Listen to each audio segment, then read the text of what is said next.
ఓం నమో వెంకటేశాయ. Hello అండి, welcome back to my channel. ఈరోజు ఒక మంచి వీడియోతో మీ ముందుకు వచ్చేసానండి. అదేంటంటే మనకి ఈ 30వ తారీఖున అంటే డిసెంబర్ 30వ తారీఖున వైకుంఠ ఏకాదశి వస్తుంది. అదేనండి ముక్కోటి ఏకాదశి. ఆ ముక్కోటి ఏకాదశి యొక్క విశిష్టత ఏంటి అనేది కొంచెం చాలా తక్కువలో మీకు ఈ విశిష్టతను తెలియజేస్తున్నానండి. ముందుగా ప్లీజ్ అండి వీడియోని లైక్ చేసి అయితే స్టార్ట్ చేయండి. ప్లీజ్ అండి.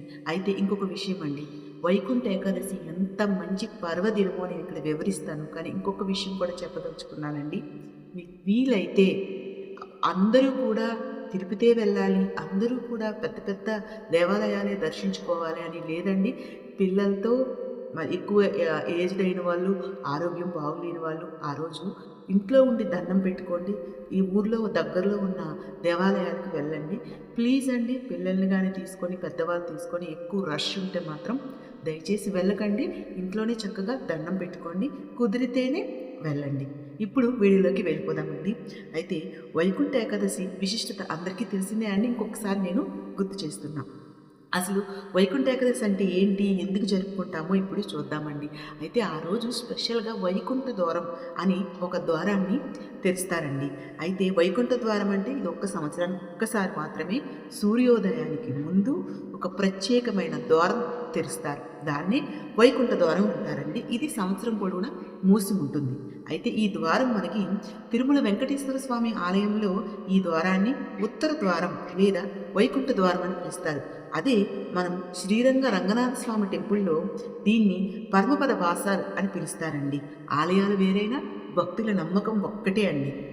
సో మనకి ఈ కాలంలో ఏంటంటే ఊర్లో ఉన్న ప్రతి వెంకటేశ్వర స్వామి ఆలయాల్లో కూడా ఉత్తర ద్వారం ఏర్పాటు చేస్తున్నారు. వీలైతే అక్కడ దర్శనం చేసుకోండి. అయితే ఈ రోజున ఏం జరుగుతుంది, అసలు ఎందుకు వెళ్ళాలి అంటే వైకుంఠ ఏకాదశి నాడు భక్తులు సాధారణ మార్గంలో కాకుండా ఒక ప్రత్యేకమైన మార్గంలో వెళ్తారు ప్రతి ఆలయాల్లో. ఈ రోజున భక్తుల రద్దీ బట్టి, ముఖ్యంగా మనకి తిరుపతిలో భక్తుల రద్దీ బట్టి క్యూ లైన్లు అన్నీ అంటే మనం ఎప్పుడు వెళ్ళే క్యూ లైన్లు కాకుండా క్యూ లైన్ల మార్గం అనేది వేరేగా ఉంటుందండి. ఈరోజు ఒక్కరోజు మాత్రమే అలా ఉంటుంది. అయితే ఈరోజు ఆచారం ఏంటి, నియమాలు ఏంటి, నమ్మకాలు ఏంటో చూద్దాం. నియమాలు ఏంటంటే ప్రాచీన సాంప్రదాయాల ప్రకారం ఈ రోజున ఉపవాసం, నిరీక్షణ మరియు క్రమశిక్షణ వంటి నియమాలు పాటిస్తారండి. ఓకే, తర్వాత నమ్మకం అంటే ఈ ద్వారం ద్వారా వెళ్ళడం ఏంటి, నమ్మకం అంటే ఈ ద్వారం ద్వారా వెళ్ళడం వల్ల నేరుగా స్వర్గం లభిస్తుందని కాదు, కానీ ఇది మన జీవితానికి సరైన దిశను చూపిస్తుందని నమ్మకం అండి. అయితే ఈ రోజున చాలామంది అనుకుంటారు ఉత్తర ద్వార దర్శనం చేసుకోవడం వల్ల, ఉత్తర ద్వారం ద్వారా వెళ్ళి దర్శనం చేసుకోవడం వల్ల మోక్షం లభిస్తుందని, స్వర్గం లభిస్తుందని. కానీ దాంట్లో మెయిన్గా ఉండే ఇది ఏంటంటే ఒక మన లైఫ్లో ఒక డిసిప్లిన్ అనేది మన మన మన లక్ష్యం ఏంటి, మన టార్గెట్ ఏంటి, దాన్ని మనం చేరుకోవడానికి మనకి ఒక డిసిప్లిన్లో పెడుతుందంటండి ఆ ఉత్తర ద్వార దర్శనం చేసుకోవడం వల్ల.